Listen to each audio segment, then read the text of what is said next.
Good morning, world. I'm Steve Rao, the host of Pod and Roku TV's World Edition. And on this global show, I'm honored to be the host where we greet people from the United States and all over the world, almost every country, to talk about global affairs, innovation, turbulence, politically, economically, and the post COVID world we live in today, where nothing seems normal anymore, at least the way it used to be. I greet you live from the All America city of Morrisville in North Carolina, the eighth largest state in the United States. And today, as I begin the show, just a couple of things before we bring in some guests. Yesterday, the Supreme Court heard arguments about the Student Loan Relief Program.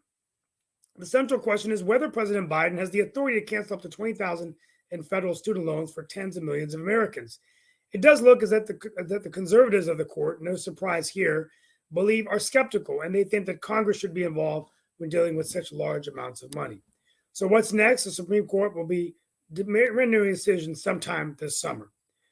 We pray for Greece as the tragedy occurred, another train collision. 36 people died in northern Greece as a train collided with a freight train, and they crashed into each other, and 85 people were injured, but 36 have died. The collision was en route between two popular tourist cities, Athens and Thessaloniki. A surprise defeat for Chicago Mayor Lori Lightfoot, the first gay and lesbian mayor of Chicago, who lost in the midst of tremendous gun violence going on in Chicago. And now Paul Vallas, the former chief executive of Chicago Schools, will be going against Cook County Commissioner Brandon Johnson to be the mayor of Chicago. And a winner was declared in Nigeria's election. Bola Ahmed Tinubu from the country's ruling party announced this morning emerged as a victor despite unpopularity of outgoing President Muhammadu Buhari. So we're going to get the reaction from some Nigerian analysts later in this week, but it's pretty interesting. Nigeria is doing a lot of really, really great things in terms of their democracy and trying to make changes. And finally, if you need a passport this summer, get your application in ASAP. Wait times have been really creeping up. It's taking up to 8 to 11 weeks for our routine applications. Make sure you get it in. And we're going to be talking about AI and Microsoft and Bing and Chatbot. It just looks like all the major players are now what I call crossing the chasm and getting into AI, with Microsoft now adding it into their search engine, Bing. So another entrant into AI. So that's all I have for today. I'm going to give my commentary at the end in terms of just insight, but I want to go ahead and welcome Mark Lee and our panelists and guests. Thank you, Mark.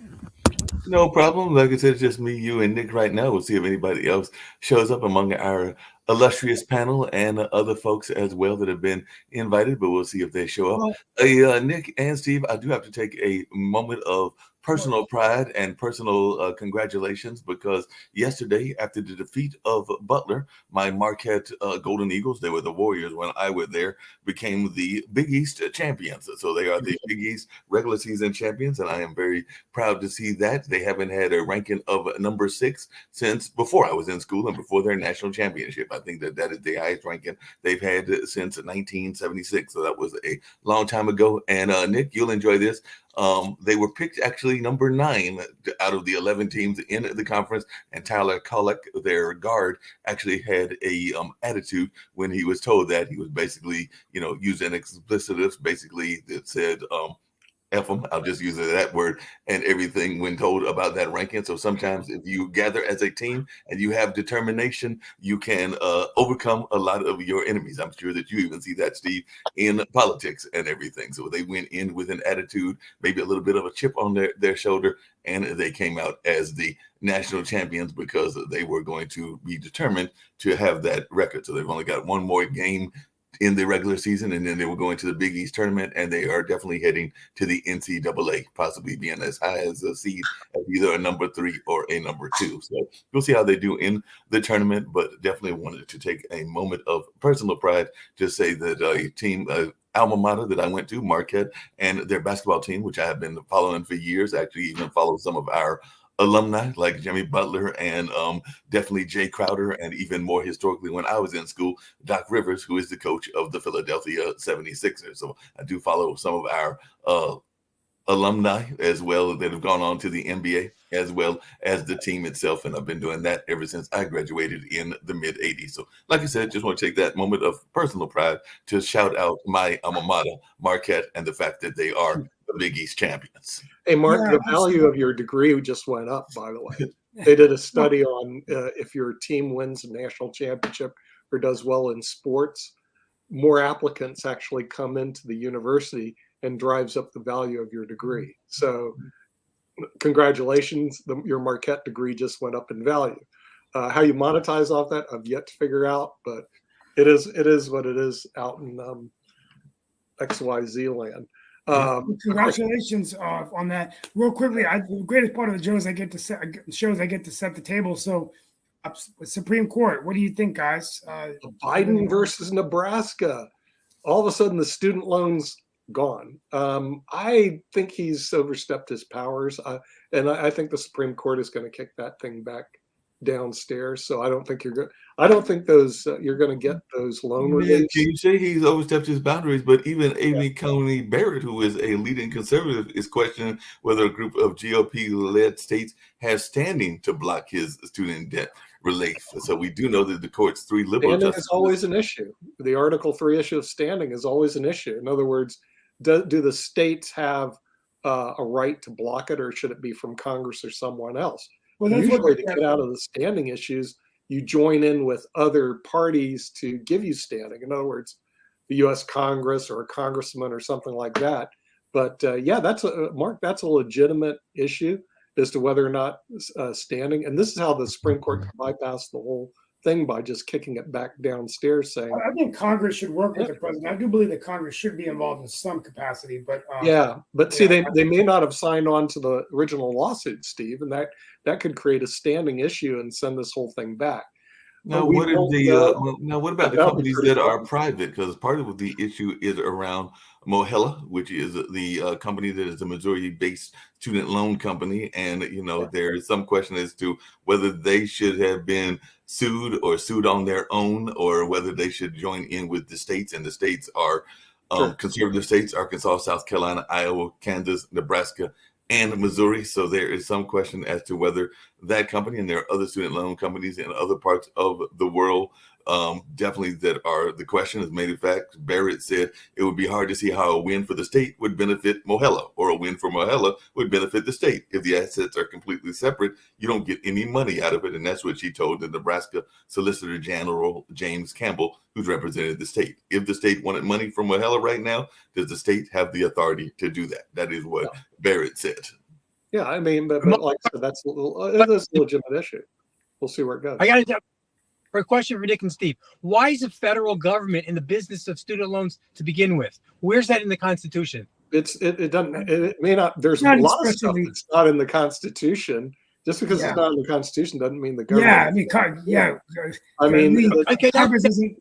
If you look at the administrative agencies, like your friends at the IRS, they issue rulings all the time. I have to fight them off. They're like a bad disease.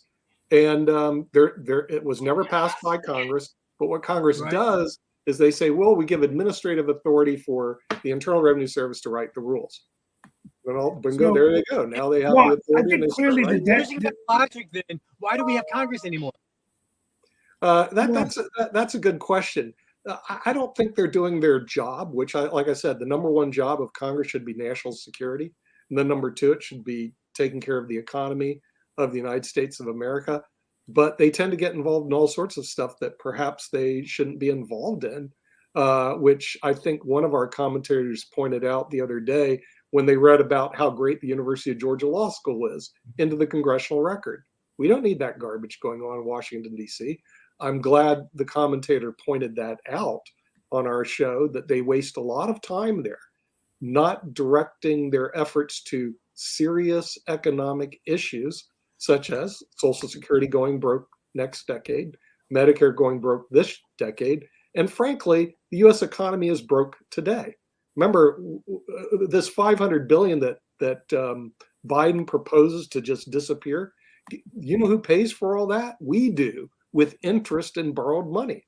And frankly, I don't think the American taxpayer wants to pay for somebody who wants to have a good time going to college. You know, it's No, and a college that they probably shouldn't have gone to anyway. So I agree with you. there's so many different alternatives in terms of going to university and getting an education that you don't have to go to a private school and spend bucko monies if you can't afford it. Well, the tuition shouldn't be this high, and All the students money are and expect everybody else to pay for it. It's just like this thing that happened with who's this guy? Kobe Bryant's wife. All right. To me, it was an abomination. She is super rich. She's worth 400 million. You know what she did? She sued the city of Los Angeles and got a judgment for 28 million because they showed photos, and they probably shouldn't have done it. Photos of dead, you know, the dead bodies of her husband and her child. Okay, so that's wrong. Okay, but what also is wrong is she's got a judgment of 28 million against the people of the city of Los Angeles. What they should do, and the city of Los Angeles doesn't have the gall to do it, is to create a special tax for every citizen of Los Angeles County to put in $3 each into this special tax to pay Kobe Bryant's wife, who's worth 400 million. And now the reason I object to it more than anything is she doesn't need the money. She's worth 400 million. Hello. Why are we taxing the poor, Miss Bryant? Well, maybe Nick, I think it's dangerous if we be based on a person's wealth. They either get justice or they don't. Justice should be blind based on the plaintiff. But it isn't. Okay. I mean, the thing is, I don't know what world you live in. Justice is not blind. It is. There is a lot of economics based on justice. And the thing is, she does not need the $30 million. She's sucking out of the homeless people and the poor people of Los Angeles County. Okay, on a uniform basis. Why is she going to the county and not these people as individuals?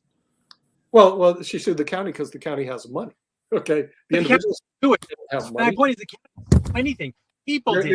There were firefighters. Okay, and by the way, the media never speaks up against this. There were firefighters. They took pictures. They probably shouldn't have done it. I agree with all that stuff. But Lee, $30 million is a lot of jack in my book. A lot of money. Okay. Well, it's a lot of and money. what they're doing is every citizen of Los Angeles County, every homeless person, every Latino, everybody is contributing $3 to Kobe Bryant's wife. So what they need to do is to create a special fund and make sure that all the taxpayers put in that $3 each and see how well they like doing it. Now, granted, $3 isn't very much, but there's a lot. I think it's the least they could do. Yeah. It's the least they can do. Steve, So That's the least they can do. but we're going to come back to this issue. We're going to come back to this issue. But I think it was outrageous, and no one ever says it's outrageous on media. Oh yeah, Kobe Bryant's wife's entitled to an extra 30. It's outrageous that they took pictures and sold them to the Oh, press. That's a lot what's of time. outrageous. yeah, that's my point. They should be as individual sued, not the city.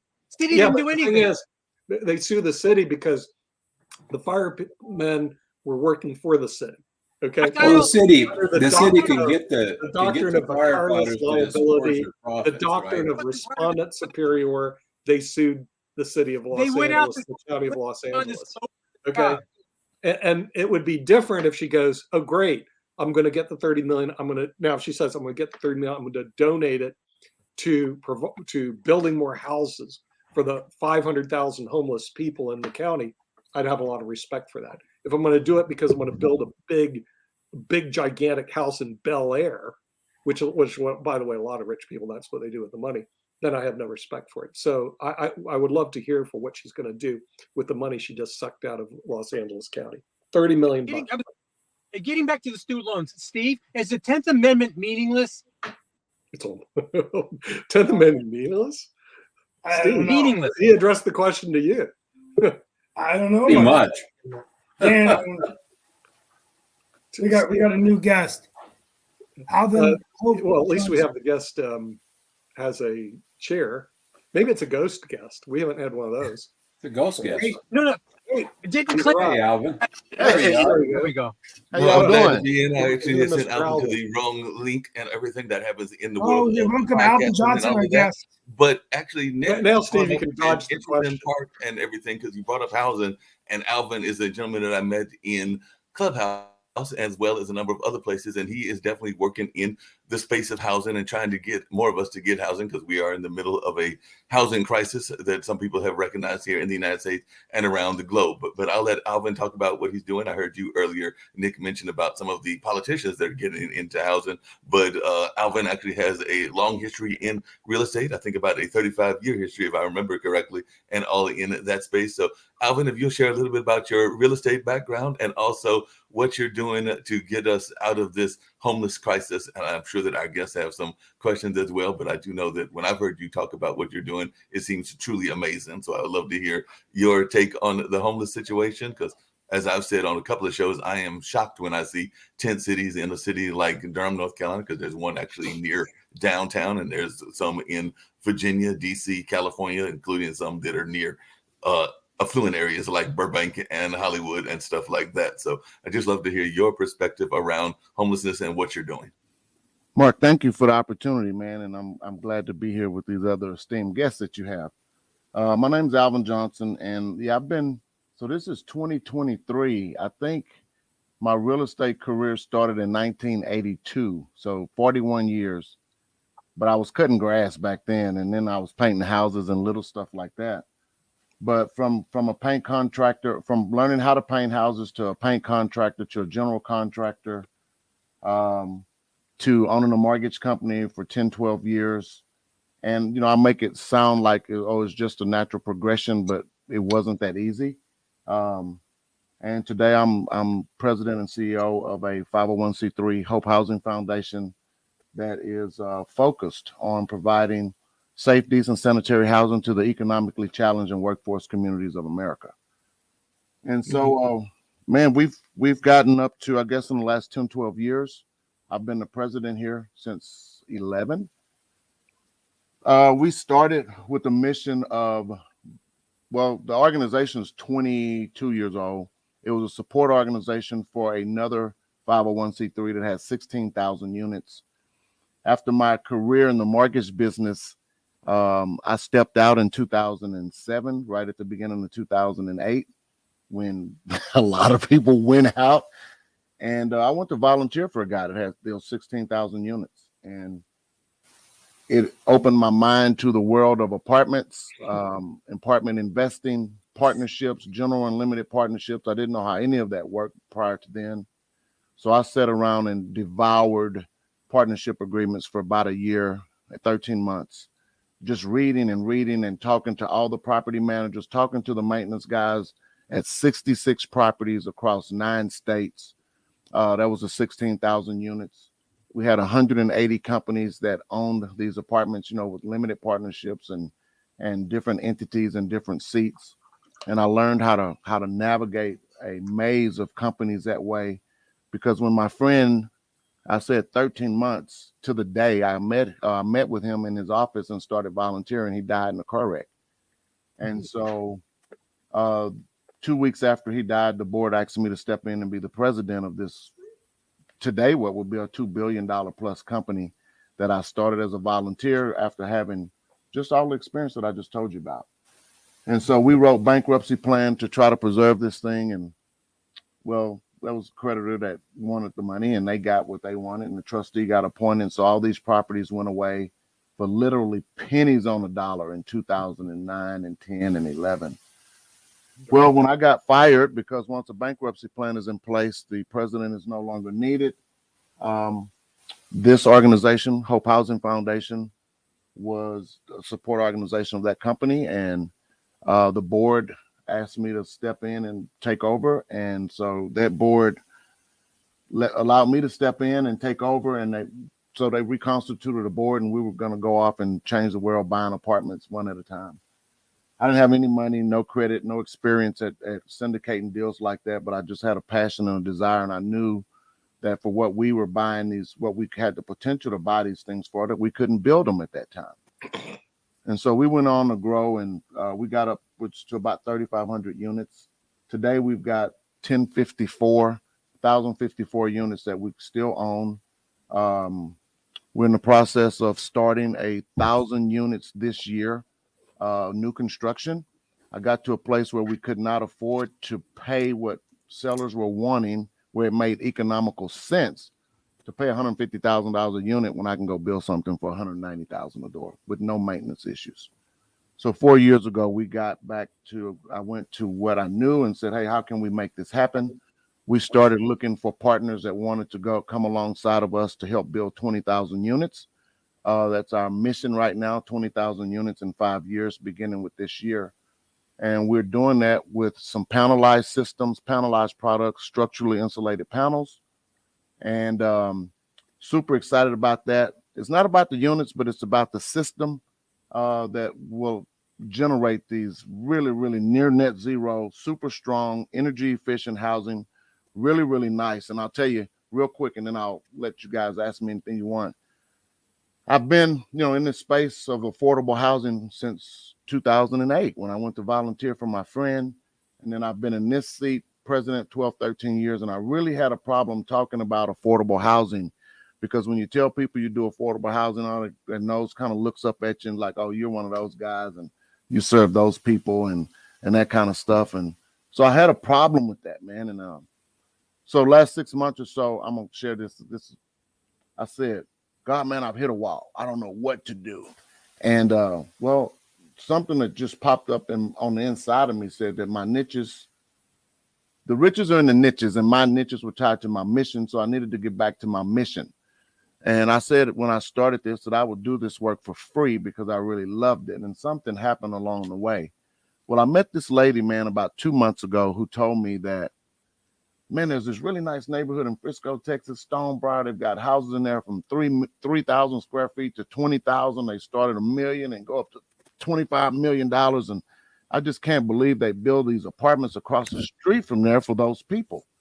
And I said, oh, really? What people? Tell me about those people. And she said, those people, man, they're low income.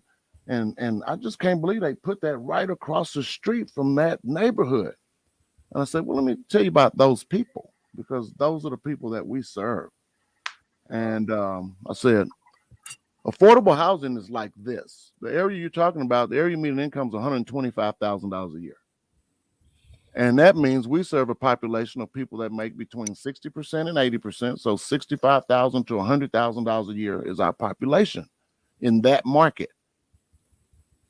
So those people actually make $65,000 to $100,000. That is not poverty. And she started crying like I had hit her in the face. I mean, boo-hoo crying. And I said, why are you crying? She said, well, I used to live in that neighborhood and I got a divorce and my husband threw me out. And the only place me and my daughter could move to was an extended stay. Okay, whatever. Why are you crying? Well, right after I moved out of the extended stay, the only place I could move was next door to those apartments. There were some really nice townhomes. But the lady at that moment told me that the only reason I could live there was because I didn't make over $100,000. And just now, when you explained to me about those people, I realized that I became one of those people. Wow. No, and affordable housing is a big issue. As a city official, this is the biggest issue in North Carolina with just the housing prices so high. But it's very hard for cities to identify in their policies how much to allocate for affordable housing. Do they buy land and bank it for affordable housing? It takes money to do this. Developers usually don't want to do this.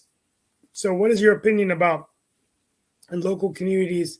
Cities like Durham are making efforts, and Raleigh in North Carolina, some of the suburbs are as well, but it's not as easy of an issue to just have affordable housing, right? Steve, that's a really great question. And I'll tell you, and I'm balancing this deal right now up in Wisconsin. We're doing 185 units in a little city called Kaukauna, Wisconsin, 15 minutes from Green Bay.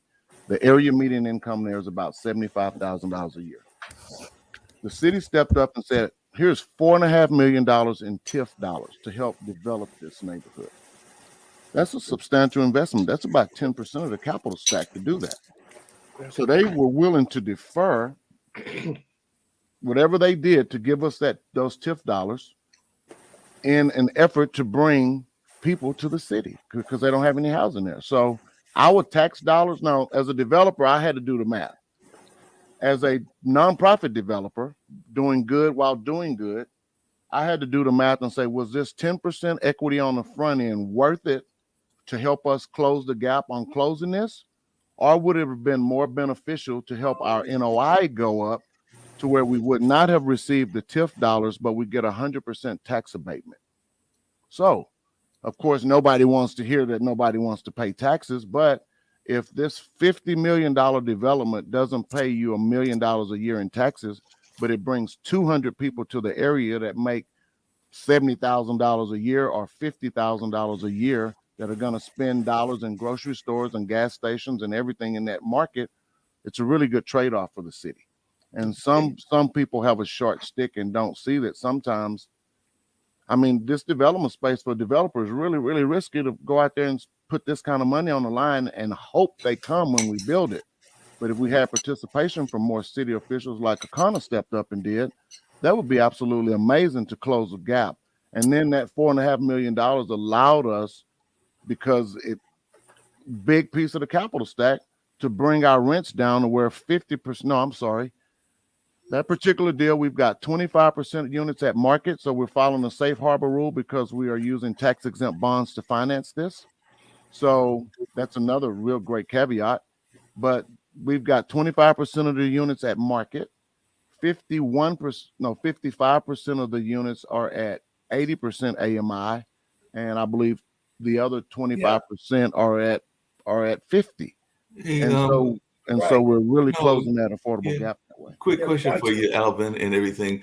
We had Sharon on the show yesterday, and she actually had on her show, and she had a guest on that was working with the Fayetteville PAC. Fayetteville PAC is a PAC that is in Fayetteville, North Carolina, and she was talking about homelessness and the American Rescue Plan, which is one of the Biden initiatives to make sure that governments are getting certain amounts of money, but that they are using the money efficiently and wisely. And that's what the plan is supposed to do. But she also brought up the nature of what you've been alluding to, homelessness. And apparently, if you are traveling in a car and, going from place to place in the car and or a van, or even if you live in a tent, because I just mentioned the tent city, technically you are not counted as homelessness, which I did not know. But apparently in a lot of the statistics, because you have a vehicle and you have some sort of abode, because the car can be considered an abode, you are not considered homeless according to some of the government definitions, which I didn't know if you were aware of that, because that was shocking news to me and everything. But I was like, wait a minute, do you mean that if I don't drive, but if I have had friends that have driven, and some of them have lived in their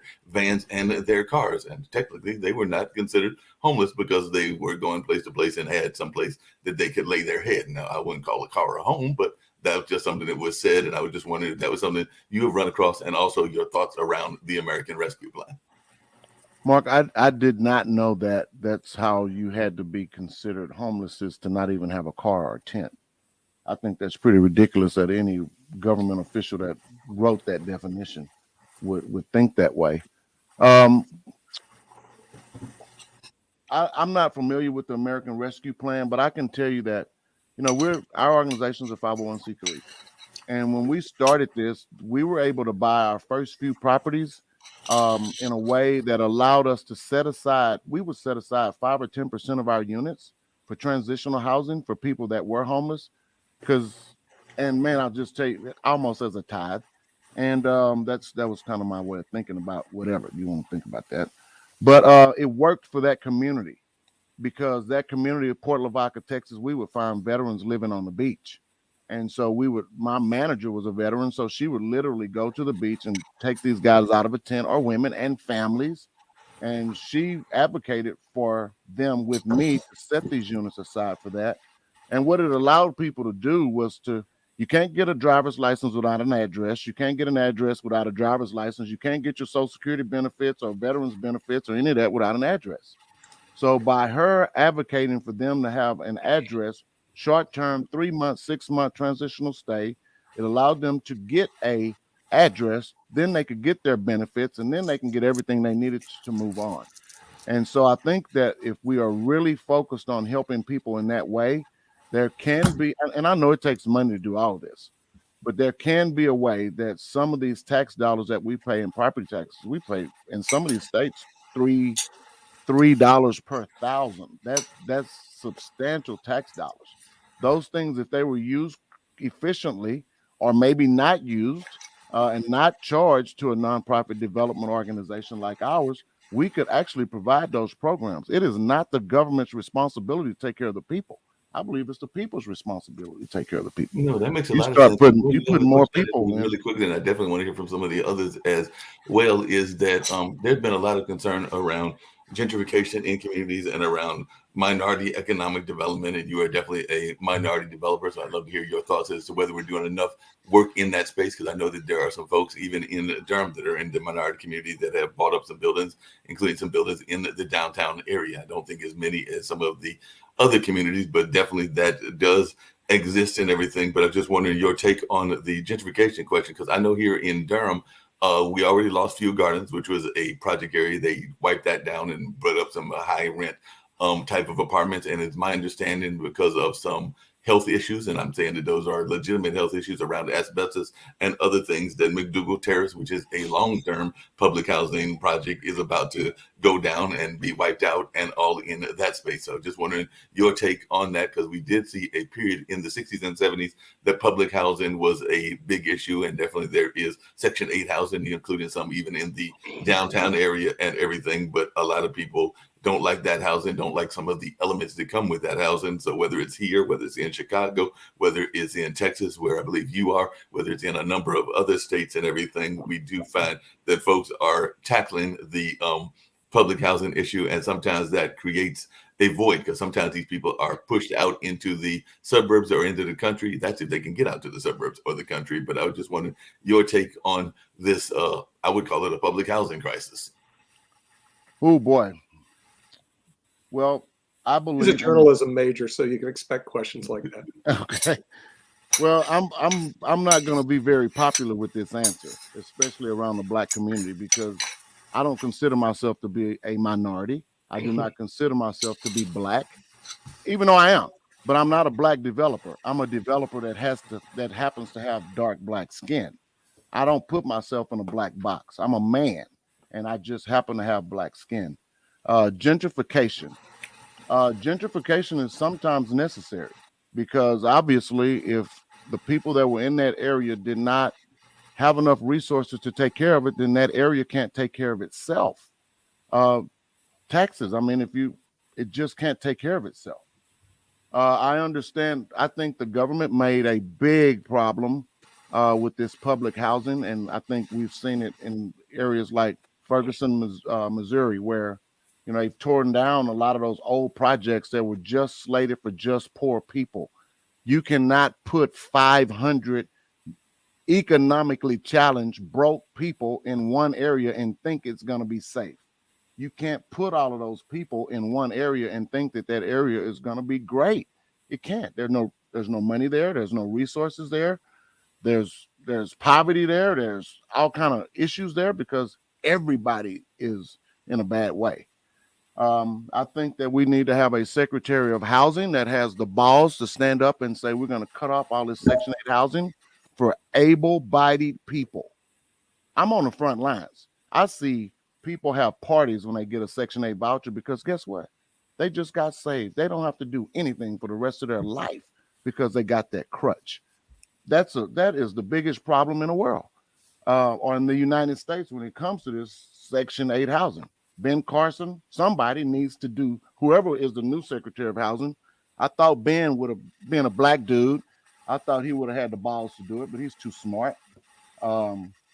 So again, that's I'm probably gonna lose some friends behind me. No, that's but okay. I feel that we way. like people telling direct answers and how they feel about things. Now, my understanding, and then definitely I want to hear from Dan and others that have been waiting patiently, but you actually have, and you kind of alluded to it, a Horatio Alger kind of story. And I don't think that we hear enough of these type of stories, because as you mentioned, you were cutting grass and you were doing a lot of the labor work before you actually got to the point of being where you are now, that you can buy these kinds of properties. So I wonder if you could go into a little bit more details, because I did read a little bit about your history, and I do know that you were doing, if I can just use the term, if I'm going to use the military term, and though I've never served in the military, I do have cousins and relatives that have, you did the grunt work before you got to the kind of entrepreneurial work that you're doing now and everything. So if you could just share with our global audience a little bit about your journey, because I do think it is a journey that many people need to have a greater understanding of. Thank you. Well, it sounds great today, but like I said, I started cutting grass and then learning how to paint houses. And when I paint houses, these were 10, 12, 15,000 square foot houses back in 1983 in Beaumont, Texas. And they put me in a closet that was as big as a house that most people live in, and make sure that when that closet is right. So I learned how to finish.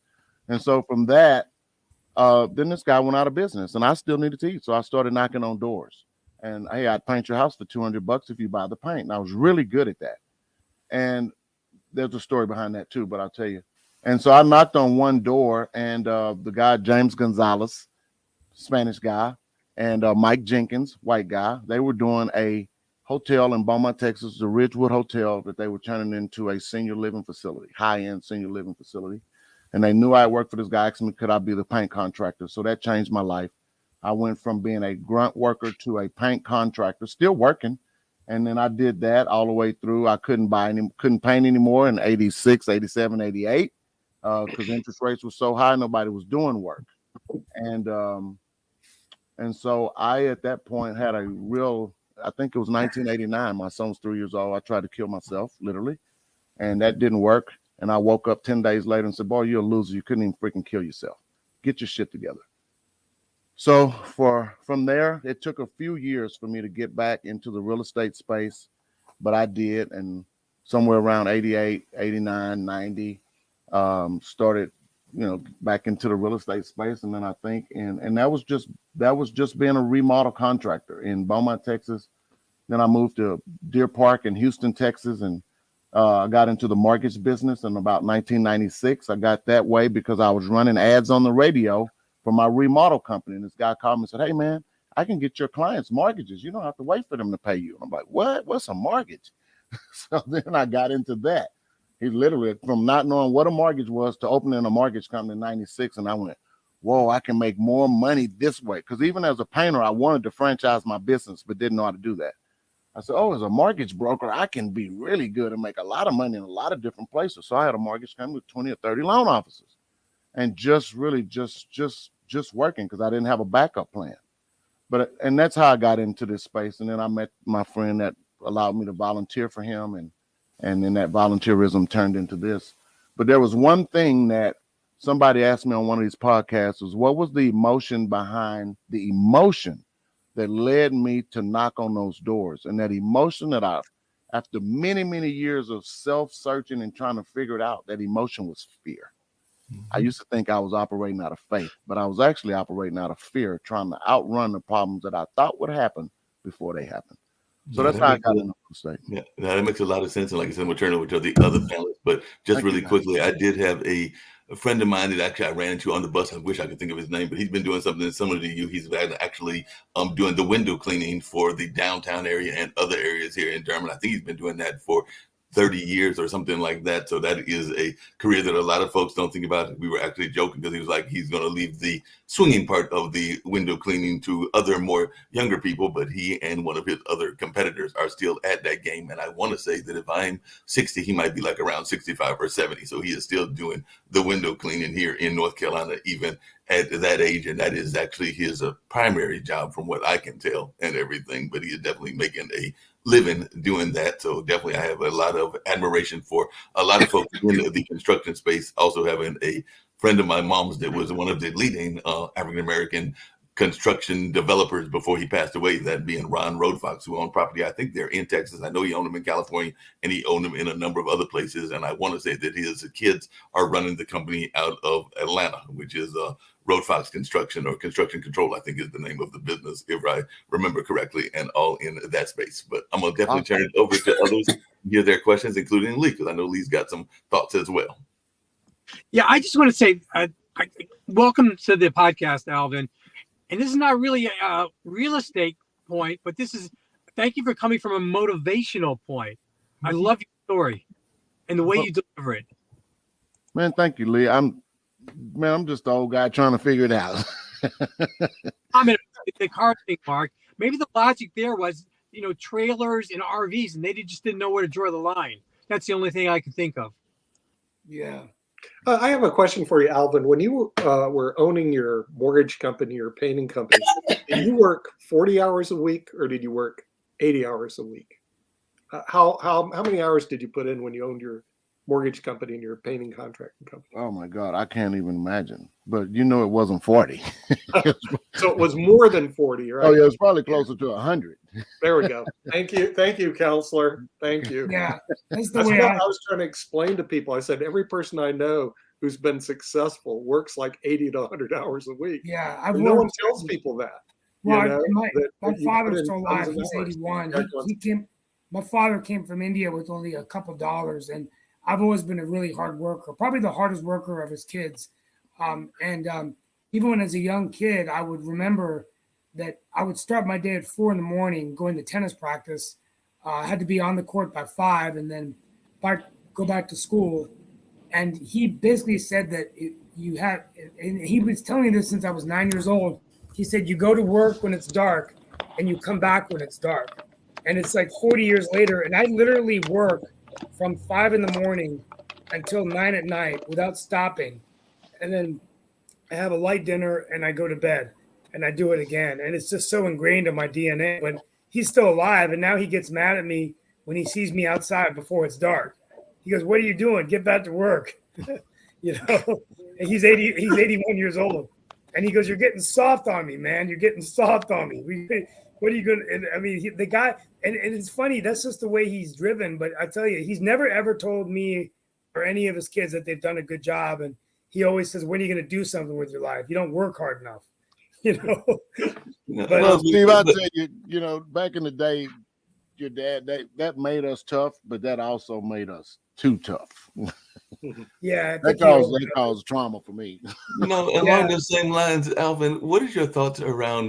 Because I know that there is always a push for our athletes and our entertainers to get involved in business. I know that there's some athletes, including some in Texas. I know that Fran Harris is in the sports space, has been trying to work on some construction projects around sports, managed sports training facilities, as well as her energy drink and a number of other things. But do you think that we are looking at the generational wealth aspect of business and construction and development? Because I do think that that is something that even in our minority community, we're not seeing enough of. I think that other communities do a much better job of that than we do. But I was just wondering your take on how we can have the conversation around generational wealth and money that you can pass on. I don't have any kids, but I would love to have some things to pass on to my nephews. And if I was to be lucky enough to get together with a younger woman that could still have children, then that could be a possibility. But more than likely, it would be my nephews at the age of 60 and everything. But I was just wondering your take around generational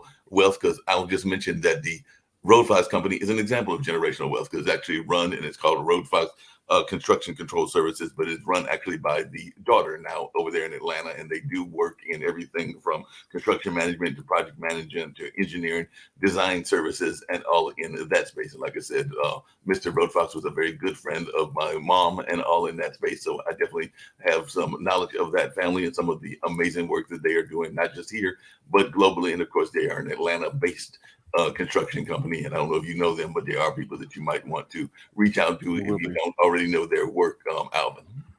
I don't know them, but I've taken some notes and I'm gonna look that up. Generational wealth, that is a success story that you just told. Most of the time, those stories don't go like that. Most of the time, and this is just from my limited experience, right, or my limited exposure, but from what I've seen, a lot of times, a lot of kids that get left stuff like this, they don't want that junk that their parents did, because they saw Steve work from dark to dark. You think they want to do that? So no, they don't want to have nothing to do what took their dad away from them or their mom away from them. So most of the time, these companies get left and sold or dismantled or squandered because the kids weren't raised in a way there was not a healthy relationship with work established for the kids to want to take it over. Generational wealth, I think if it's set up right, it's exactly what it should be. I have not seen a lot of examples of that used properly. Of course, we can look at what we believe to be, the Rothschilds and families like that I don't have any personal knowledge of. So we would think that that's how that works. I just don't have enough experience with that. Yeah. I hear a lot of people talking about it, but a lot of the people that are talking about it, they probably need to learn how to make up their bed before they want to go change the world. So I don't I know. know. Well, speaking of people who want to change the world, I mean, you got folks like Chris Paul that apparently is trying to change the world, LeBron James that is trying to change the world, and others that are trying to change the world. And sometimes they're trying to do it in the business lanes. Like I said, Doc Rivers, I mentioned that before you got on here, is a schoolmate of mine. I won't call him a close personal friend, even though I would like to reconnect with him at some point and everything. But I do know that when he was in the NBA, he was also creating some businesses, including some in Atlanta. And I'm sure he's got business interests in both LA, where he used to be at, and in Philadelphia, where he is now, because he's one of those folks that actually, to Nick's point earlier, used that degree that he got and is actually doing well with it, both as an athlete, but also some of the things that he learned from that university in order to create some fairly lucrative business deals. And I definitely know that LeBron James has even been looking at some stuff, I want to say, in the housing space where he is originally from in Ohio, and definitely doing some outreach work. And I know that Chris Paul has been doing it in even our HBCUs, even though I don't think he attended an HBCU. And we've got 10 HBCUs right here in North Carolina and all in that space. But I just wanted your thoughts, as I mentioned earlier, around, are we seeing enough of the athletes and the entertainers giving true work to what they're doing, or is the LeBrons and the Chris Pauls the exception to the rule? Those guys may be the exception just because they're at the real top of the food chain. There's a big divide between your average guy and a LeBron or a Chris Paul. There are a lot of athletes that are doing things in their hometown. Gary Gilliam is a great guy, man. Gary's got an amazing story. He played for the Seattle Seahawks. At 8 years old, his mom dropped him off at the Hershey School of Industrial School for Kids, right? And because she knew that would be better for him. 8 years old, dropped off on the playground, and she didn't come back for him. And they're best friends now, and she knew that was best for him. And after she got her life together, Gary didn't want to leave, but he went on to Penn State. He's doing some great things, and he's building an ecosystem just like Mr. Hershey did. Hershey didn't have any kids. So the town of Hershey, Pennsylvania, and all of Hershey chocolate bars go to feed this vision that he had to make the world a better place. And Gary's a product of that. And so he's doing a deal called the Bridge, because that's what the Hershey system in the school was for him, was a bridge from probably not going to be living to a bridge to ultra success, Super Bowl champion and all this stuff. And but I don't know that we hear enough of those stories, because the other side of that coin is you give a 19-year-old kid a whole bunch of money, 20-year-old kid a lot of money without guidance or the wrong guidance, and the average athlete's broke within 3 or 4 years after their real successful career. So I don't know that we hear enough of that, but the ones that we do hear surely are, like LeBron, surely are making a difference. Surely. I'm sorry to interrupt. We just had, DeMar Hamlin. It's horrible what happened to him, and a miraculous recovery. But because of that, his charity work became very public. Yeah.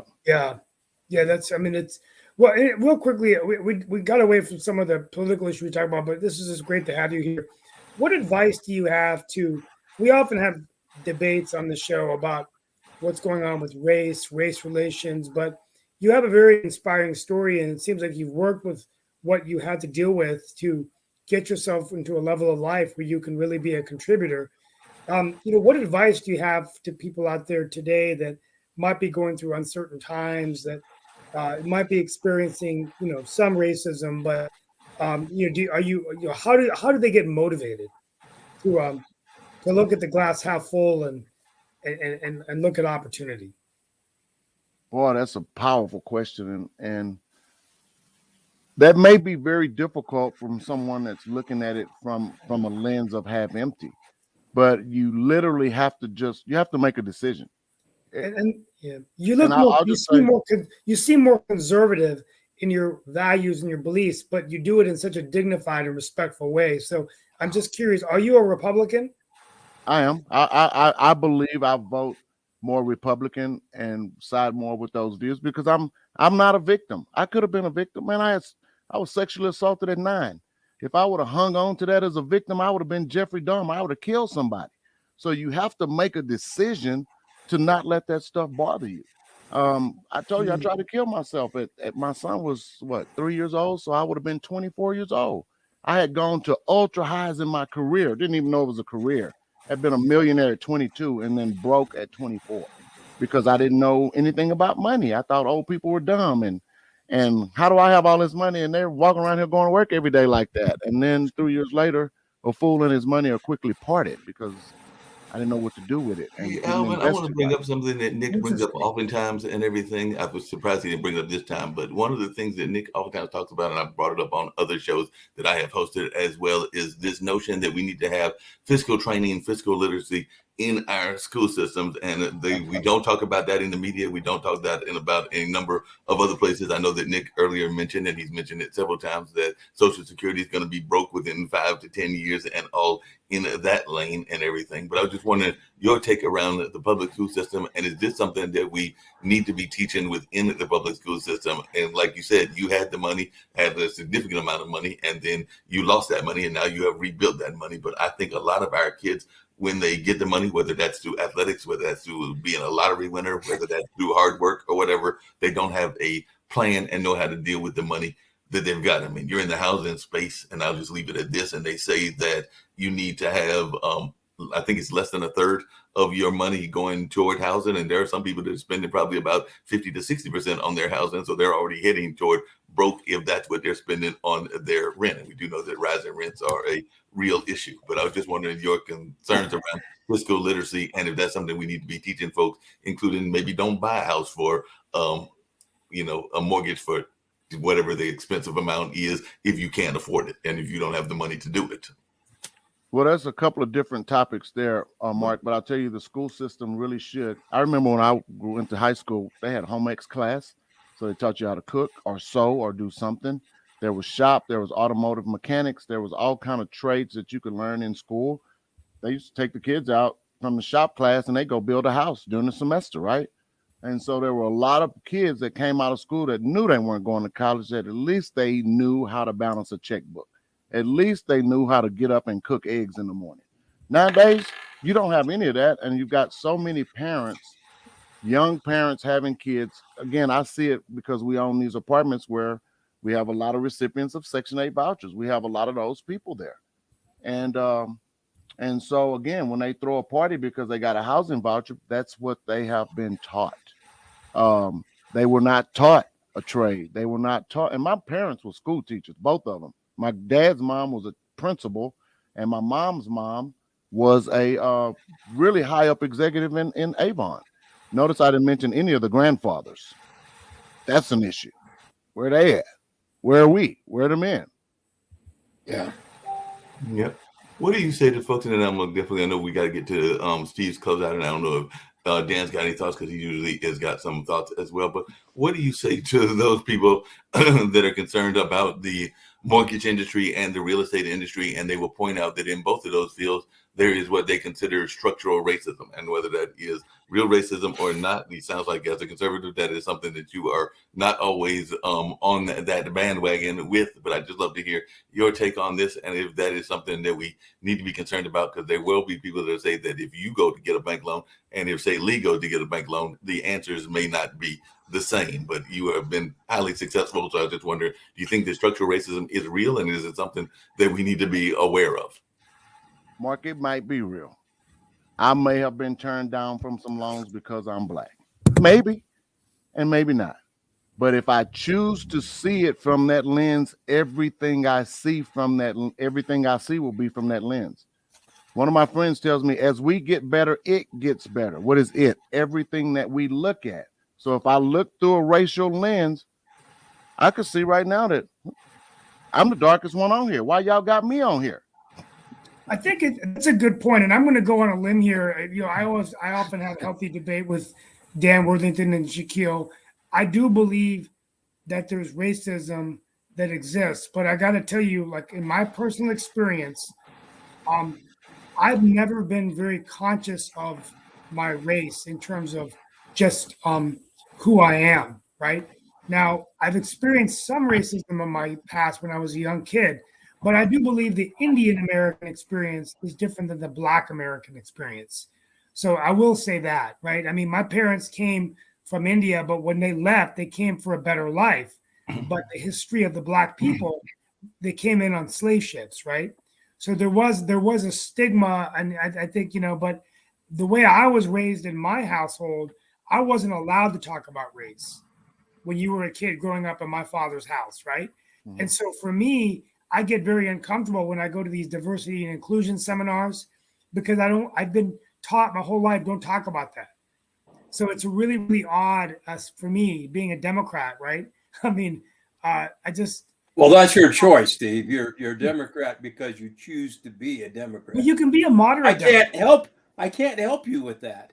But you can be a Democrat and be more moderate. You don't have to be a completely liberal Democrat, right? Steve, No, I Steve, don't know anymore. racism still exists. Individuals are still racist, but the system itself is not. There is no Right. Jim Crow anymore, where it was the institutions before. It's just individuals making horrible decisions, hateful decisions, not institutions. But Lee, I can't say that because, like I mentioned earlier, there is still redlining. There is still things that go on in the real Mark, when estate you say space. There are still redlining, things that go on in the banking. Mark, when you say redlining, do banks have official policy not to give to blacks? I think that there are some banks that have those policies. I think that there are some banks that That's still have official those bank policies. policy? Yes, it's an unwritten policy, but I think that the unwritten policy can be just as effective as. I like policy. Alvin's attitude. Alvin's attitude is don't make yourself a victim. Good attitude. You know, be a man, take responsibility for your life, make your decisions, take the opportunities that are given to you, and Make go the best and of run it. with them. You know, make goals. You know, achieve them. Be responsible for your family. And that gives me a great way to close out. And I'm going to start a little early before we go to. No, it's almost that time and everything. I did want to hear Alvin's because he was our guest of honors answer to that and everything, and any other thoughts that he had before we get to your closeout and all that, because closeout is very much an important part of the show. But like I said, I just know some folks that have been victimized, whether that's on the police and everything else. And I hear what y'all are saying about the fact that you have to not let that be the victim mentality and all of that. At the same time, there are things that are unfair. I mean, I come from, as Nick well pointed out, I come from the world of journalism, and there was a time frame, and there are still some newsrooms that are still very lily white, included in their management and everything. And yes, I do have an issue with that, particularly if they're in towns that have a decent minority population. I mean, if you're in a town that it is predominantly white area, and you don't need to just import black reporters just to be that diversity element. I wouldn't say that at all, but definitely if you are representing a town like, say, Detroit or some of those other towns, and you don't have somebody in your newsroom to address those issues, then yes, I have a problem with that. And I do think that even happens in this modern day times as well. But Alvin, I'd love to hear some of your thoughts, and then we get to Steve's closeout. We can go maybe a minute or two over, but then I'm glad that you're here and hope that you'll come back on some other shows as well, because we do like to have different perspectives. Oh, I'd love to come back. Anytime you invite me, I'll be back. I'm sure that racism exists. I think we're all a little racist. If there's some people I don't like, I won't say because of their skin color or any of that. It's just, I just might not like you, or I may not a dislike. It's just, I don't know you. And maybe my unknowing creates a little discomfort. I'm not going to say that racism doesn't exist. I personally have nobody's told me that this happened to you because you're black. That's all I'm saying. So I'm not being insensitive to people that have truly experienced it. I grew up in Beaumont, Texas, right next door to Vidor and Jasper. They drugged James Byrd from the back of a pickup truck in the 90s or 2000s. You know what I mean? So, and some of my closest friends lived across the bridge where they told me don't go after dark, and I went anyway. So I just hadn't experienced it. Maybe I've been very fortunate, but I could see it from a racial lens. I just choose not to. That's all. No, that makes sense. I'm getting ready to toss it to Steve, like I said, but the other conversation that we've had, and I've even brought it up to Dan, is there is also an elitist lens as well, because that's something I know a lot of people are also concerned about. So there is definitely, because one of the arguments that I've heard even to the Indian community is that a lot of the people that come over that are successful from India are from the elite of India. So I just wondered if you had any thoughts around that, because there is definitely an elitist lens as well, because a lot of the folks that are making it from the other countries, because we will get pointed out to the Indians, we'll get pointed out to the Nigerians, we'll get pointed out to a number of others, but they're not exactly the common folks that are coming over. There are a lot of times the elite that are being successful. Well, my father wasn't the elite, but my mother was. But what I will tell you before I go to closeout is that many of the Indians that have come into America are the highest educated. Mm-hmm. So you're looking at the top one half of 1%. there are Indian engineers coming. Just to give you a perspective, there are Indians I know that live in Morrisville that went to the Indian Institute of Technology, which is the hardest university to get in. They have them in the major cities. They apply to MIT for their backup. There's a guy living in Morrisville. He said Georgia Tech engineering was like what he did in 8th grade. Wow. Okay. So these are the people coming into America from India. I mean, he was like, Duke Business School. He goes, I did that math in 6th grade in India, 7th grade. I mean, he goes, he got straight A's in business school, never studied, did not study for one exam and graduated #1 in his class. So Why aren't our schools producing that? Well, part of it is that. Well, it's about being smart, Lee, and Well, some no, of a lot our of kids it's are just not. stupid, right? But they start at a very young age, and then there's just a very intense. Now, you give up freedom of thought, though. So I will say this for the United States of America. The greatest part of America is we're taught to think freely and independently.